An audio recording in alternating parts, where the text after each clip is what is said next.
श्रीमान नितिन जी दोषी के परिवार से लविशा जी जैन द्वारा पूज्य गुरुदेव की सौम्य मुद्रा का चित्रांकन किया गया है। वे वो यहाँ गुणायतन में उसको समर्पित करना चाहते हैं। मैं आमंत्रित करूंगा श्रीमान अनिल जी, अंजना जी जैन, नितिन जी दोषी उज्जैन से। वे आएंगे और उस चित्र को यहाँ गुणायतन में समर्पित करेंगे। और आपके सम्मान के लिए मैं आमंत्रित करता हूँ, अच्छा, और उस चित्र के लोकार्पण के लिए मैं आमंत्रित करता हूँ बाल ब्रह्मचारिणी आदरणीय सुनीता दीदी को बांसा से।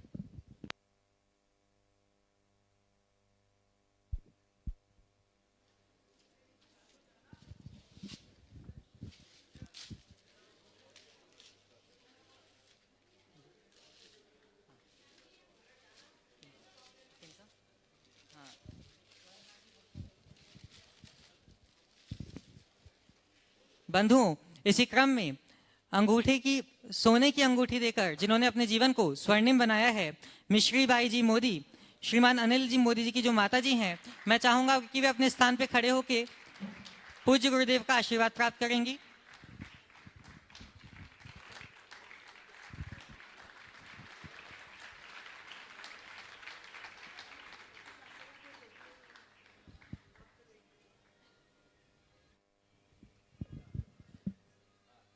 मिश्रीबाई जी मोदी, अनिल मोदी जी की जो माता जी हैं, वे अपने स्थान पे खड़े होकर पूज्य गुरुदेव का आशीर्वाद प्राप्त करेंगे। और आपके बाद तैयार रहेंगी सुरीली जी जैन।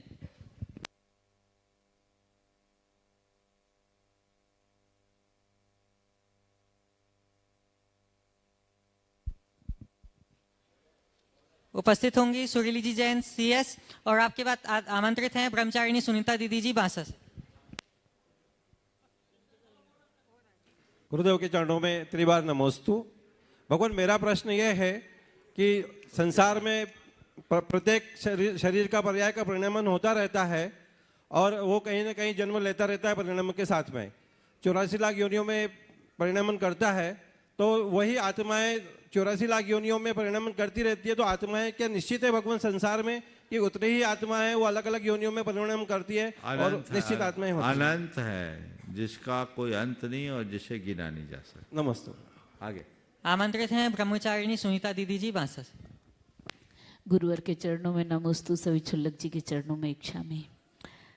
महाराज जी, हम लोगों ने कभी बचपन से जैसे धान्य होता है तो उसको हम लोगों ने फलहारी मान के खाया पिया है, लेकिन अभी सुनने में आया कि आप तिल पपड़ी आदि भी मतलब फरारू के रूप में रात्रि में या शाम के भोजन में आप उसको ग्रहण नहीं कर सकते। अगर ग्रहण करते हैं तो वो आपको सकरा में माना जाएगा। देखो, ऐसा है, रात्रि में तिल आदि को खाने का जहाँ तक सवाल है, मैं तो इस बात का पक्षधर हूँ, रात में ना कुछ खाओ न पियो। लेकिन जहाँ तक सवाल है अन्न का, तो एक कन्फ्यूजन हुआ है।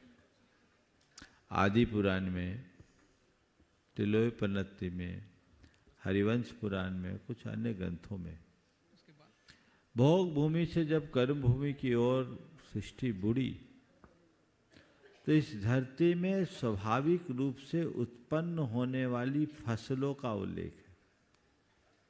उन फसलों में गेहूं, चना, उड़द, मूंग आदि सबका उल्लेख करते करते उसमें तिल का भी उल्लेख है। पर लोगों ने उसमें ध्यान नहीं दिया कि तिल ही नहीं है उसमें, तिल के साथ धनिया है, जीरा है, सरसों है, सबका उल्लेख है। तो वहाँ धान्य इस प्रकार के धान्य उत्पन्न हुए, इसका तात्पर्य अनाज उत्पन्न हुए लेना ठीक नहीं है। इस प्रकार की फसल तैयार हुई, अन्यथा आपको धनिया और जीरा को भी अनाज मानना पड़ेगा। क्या जीरा धनिया को अनाज मानते हैं? और फिर तिल तो तिलहन है, फिर सरसों को भी अनाज मानो। अब सरसों को अनाज मानो तो सब तेल को भी अनाज मानना पड़ेगा, तो मामला बिगड़ जाएगा। ये सवाल आज से करीब 10 साल पहले भी मेरे पास आया था।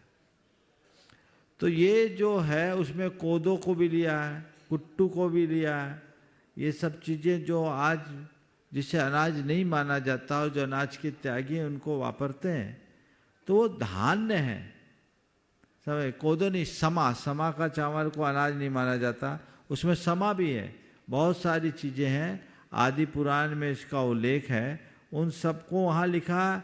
ये सब धान्य के भेद हैं। किसके भेद हैं? धान्य। तो धान्य का अर्थ अनाज मान लेने से गलतफहमी है। यदि धान्य का अर्थ अनाज लेते हैं तो फिर तो आपको एक कदम और आगे बढ़ के बोलना पड़ेगा कि फिर तिल ही नहीं, जीरा धनिया भी और तेल भी लेने योग्य नहीं, ऐसा समझना चाहिए, सरसों आदि भी। नमोस्तुते।